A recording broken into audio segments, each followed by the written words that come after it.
नमस्कार दोस्तों, क्लास 7 की इतिहास की बुक है ये आपकी। हमारा इतिहास हमारा भारत 2 कक्षा 7वीं के लिए इतिहास की पाठ्य पुस्तक है और हरियाणा विद्यालय शिक्षा बोर्ड द्वारा ये जारी की गई है। पिछले 2 साल से जो सिलेबस चेंज हुआ उसके अकॉर्डिंग ये बुक है। तो एचटेट की परीक्षा के लिए तो बहुत बेनिफिट रहने वाली है, लेकिन इसमें इतिहास है तो किसी भी परीक्षा के लिए बहुत ही जरूरी है। और मैं चैप्टर की डीपली आपको बताता हूं कि इसमें इम्पोर्टेंट पॉइंट क्या क्या, और लास्ट में हम एक एमसीक्यू सीरीज रखते हैं जो अभ्यास की होती है। चलिए हम शुरुआत करते हैं आज की वीडियो से। आज हमारा चैप्टर प्राचीन भारत में शिक्षा, साहित्य और कला। इससे पहले हम 4 चैप्टर पढ़ चुके हैं। देखिए क्या कहा। विश्व का सबसे प्राचीन ग्रंथ वेद है। वेदों के आधार पर दी जाने वाली शिक्षा को वैदिक शिक्षा कहा जाता है। प्राचीन गुरुकुल शिक्षा प्रणाली में मुख्यतः वेद, उपवेद, उपनिषद, निरुक्त वेदांगों द्वारा विद्यार्थियों को शिक्षा दी जाती थी। इस शिक्षा प्रणाली में विद्यार्थियों को गुरुओं के घर जाकर शिक्षा लेनी पड़ती थी। बाद में गुरुकुलों का निर्माण हुआ। विद्यार्थी जंगलों में गुरुओं के आश्रम में बैठकर शिक्षा ग्रहण करने लगे। 3 दिन की परीक्षा के बाद विद्यार्थी का उपनयन संस्कार होता था। देखिए ये इम्पोर्टेंट है, उपनयन संस्कार 3 दिन की परीक्षा के बाद सभी विद्यार्थियों को समान रूप से शिक्षा दी जाती थी। प्राचीन शिक्षा का प्रारूप कैसा था, ये अभी इसमें इतना इम्पोर्टेंट नहीं है। यहाँ से इम्पोर्टेंट शुरू हो जाता है कि प्राचीन काल में शिक्षा के प्रमुख केंद्र कौन कौन से थे। नालंदा विश्वविद्यालय यह पटना के राजगृह नामक जिले में स्थित था। इस विश्वविद्यालय की स्थापना कुमार गुप्त ने की थी। तो नालंदा विश्वविद्यालय की स्थापना किसने की थी? कुमार गुप्त ने की थी। एन सांग ने 2 वर्ष तक की शिक्षा यहाँ प्राप्त की थी। जो चीनी यात्री था, जिसको राजकुमारों का यात्रियों का राजकुमार कहा जाता है, एन सांग को, उसने यहाँ पर अपनी 2 वर्ष की शिक्षा प्राप्त की थी। यहाँ 10,000 विद्यार्थी तथा 1510 शिक्षक कार्य थे। यह आवासीय विश्वविद्यालय था।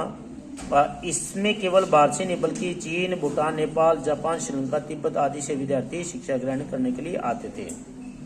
नालंदा विश्वविद्यालय में भाषा, व्याकरण, राजनीतिक शास्त्र, धर्मशास्त्र, विज्ञान, गणित, दर्शन आदि विषय पढ़ाए जाते थे।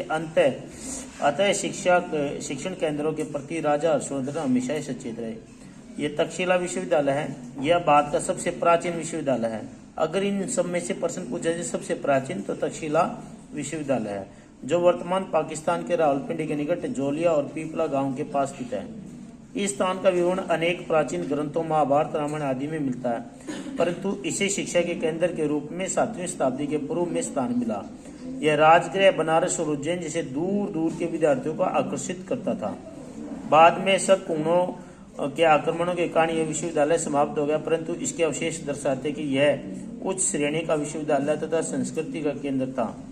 यह धर्म से संबंधित साहित्य, अर्थशास्त्र तथा राजनीति शास्त्र पर अनेक ग्रंथ लिखे गए। महात्मा बुद्ध का इलाज करने वाले जीवक नामक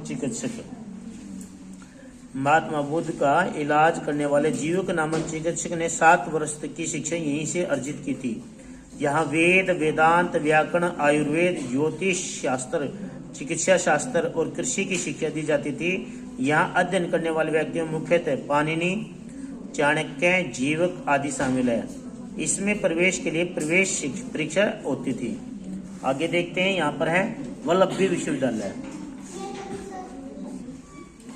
वल्लभी विश्वविद्यालय यह विश्वविद्यालय नालंदा विश्वविद्यालय की तरह ही था, जो गुजरात के कठियावाड़ में स्थित था। यह वर्तमान भावनगर जिले में स्थित है। गुजरात में मैत्रक वंश का राज्य 5वीं से 8वीं शताब्दी तक रहा। इसी वंश के सेनापति भट्टारक ने 470 ईस्वी में विश्वविद्यालय की स्थापना की। तो वल्लभी की स्थापना किसने की? भट्टारक ने की। ठीक है, किस वंश का था? ये मैत्रक वंश का था। चीनी यात्री हेनसांग तथा इत्सिंग ने भी इस शिक्षा केंद्र का विस्तार से वर्णन किया। इत्सिंग यहाँ 3 वर्ष तक रहा भी था। देखिए ऊपर आपने नालंदा विश्वविद्यालय के बारे में पढ़ा, जहां पर हेनसांग ने 2 वर्ष की शिक्षा ली। तक्षशिला के बारे में पढ़ा, जो प्रेजेंट समय में ये इसके अवशेष जो हैं पाकिस्तान के रावलपिंडी जिले में। और सेनापति भट्टारक ने इसकी स्थापना की, जो कि मैत्रक वंश था, वल्लभी विश्वविद्यालय। सिंह भी रहा। हेनसांग के अनुसार यह विश्वविद्यालय नालंदा के समान ही प्रसिद्ध था। वल्लभी भी दूर दूर से विद्वानों को आकर्षित करता था। या पढ़े व्यक्ति सारे देश में समान रूप से देखे जाते थे। इस विश्वविद्यालय में अनेक विषयों का अध्ययन होता था, विशेषतः कानून, अर्थशास्त्र, गणित और साहित्य। इसमें अनेक व्यवहारों का निर्माण भी करवाया था। इस विश्वविद्यालय के पास ही मैत्रेयो की राजधानी और बंदरगाह भी थी। 775 ईस्वी तक चलता रहा। इसी समय अरबों के आक्रमण आरंभ हो गए और इसका पतन आरंभ हो गया। इसके बाद है विक्रमशिला विश्वविद्यालय। यह वर्तमान बिहार के भागलपुर जिले में स्थित था। इसकी स्थापना देखिए पाल वंश के शासक धर्मपाल ने, लगभग जिनके पीछे पाल आ रहा है तो पाल वंश के माने जाते हैं। ये वंश के शासक धर्मपाल ने 780 ईस्वी से 810 ईस्वी करवाई। इस राजा ने अनेक बौद्ध मंदिर और विहार की स्थापना की। इनमें अध्ययन अध्यापन कार्य होता था। तो इस विद्यालय को भी विशेषता ये थी कि भाई अंतर्राष्ट्रीय ख्याति प्राप्त थी। तिब्बत के लोग बड़ी संख्या में अध्ययन करने के लिए आते थे और वापस जाकर बड़े बड़े पदों पर नियुक्त होते थे। चीन के राजा के अनुरोध पर यहाँ पर दीपकर श्रीज्ञान नामक विद्वान को चीन भेजा गया। विश्वविद्यालय का प्रशासन मास्तवीर चलाते थे। इसके बाद है कांचीपुरम विश्वविद्यालय। सारे जो प्राचीन समय के विश्वविद्यालय वो आज की वीडियो में आपके कंप्लीट हो जाएंगे। यह कांचीपुरम में स्थित था। कांची दक्षिण भारत का प्रसिद्ध नगर, शिक्षा का केंद्र और पल्लवों की राजधानी था। पल्लव जो वंश थे उनकी राजधानी था कांचीपुरम। यहाँ हिंदू व बौद्ध दोनों ही धर्मों की शिक्षा विभिन्न केंद्रों में दी जाती थी।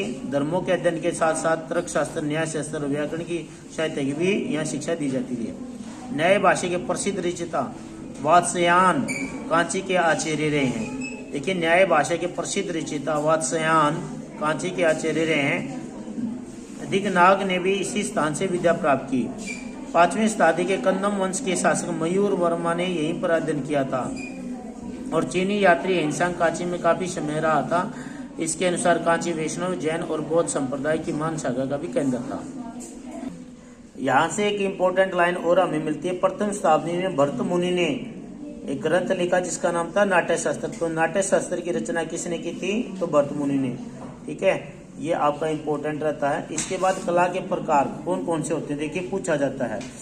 मूर्ति कला में क्या होता है भाई? इसमें पत्थर और धातु से मूर्ति बनाई जाती है। चित्रकला, इसमें भवन की दीवारों, छतों और भोजपत्रों के कागज पर अंकित चित्र। मृद भांड कला, इस कला में मिट्टी के बर्तन आते हैं। मुद्रा कला में इसमें सिक्कों पर अंकित मोहरें आती हैं। पाषाण कला, पत्थरों से बनाई मूर्तियां इसमें आती हैं। धातु कला, इसमें कांस्य, तांबा और पीतल से बनी मूर्ति आती हैं।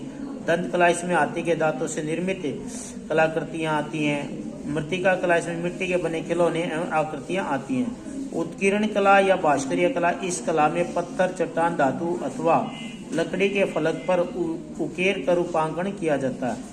ललित कला सौंदर्य प्रधान है। इसमें स्थापत्य, मूर्ति, चित्र, संगीत और काव्य कला मानी जाती है।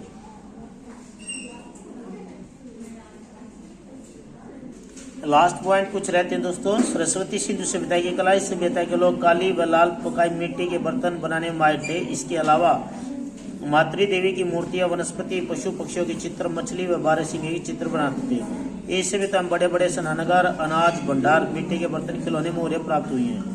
अजंता की कला बौद्ध काल की महान थाती धरोहर अजंता को माना जाता, जो महात्मा बुद्ध के जीवन की घटनाओं व जातक कथाओं पर आधारित है। अजंता के 30 गुफा मंदिर पहाड़ियों को काटकर बनाए गए। ये गुफाएं मूर्तिकला, वास्तुकला व चित्रकला का उत्तम संगम। फिर बाघ की गुफाएं भारतीय चित्र परंपरा को अजंता के बाद बाघ की कला में देखा जाता। बाघ की गुफाएं गुप्त काल के श्रेष्ठतम उदाहरणों में से हैं। इनकी कुल संख्या 9 है। फिर गुप्तकालीन कला, ये जैन गुफा, ये गुफाएं एलोरा गुफा श्रृंखला के अंतिम छोर पर एक साथ बनी है। तो दोस्तों इसके जो क्वेश्चन आंसर हैं वो मैं आपको एक बार दिखा देता हूँ। ये एलोरा की गुफा है जो महाराष्ट्र में स्थित है। आप इनके आंसर कमेंट बॉक्स में देना कि अजंता, एलोरा एवं जैन गुफाएं कहाँ पर स्थित है। नाटक शास्त्र ग्रंथ की रचयिता कौन है। नृत्य, गायन और नृत्य कला में परम स्त्री को क्या कहा जाता है। प्रकीर्ण ग्रंथ है किस साहित्य से रिलेटेड है। शिक्षा की समाप्ति पर होने वाला संस्कार कौन है। Thank you.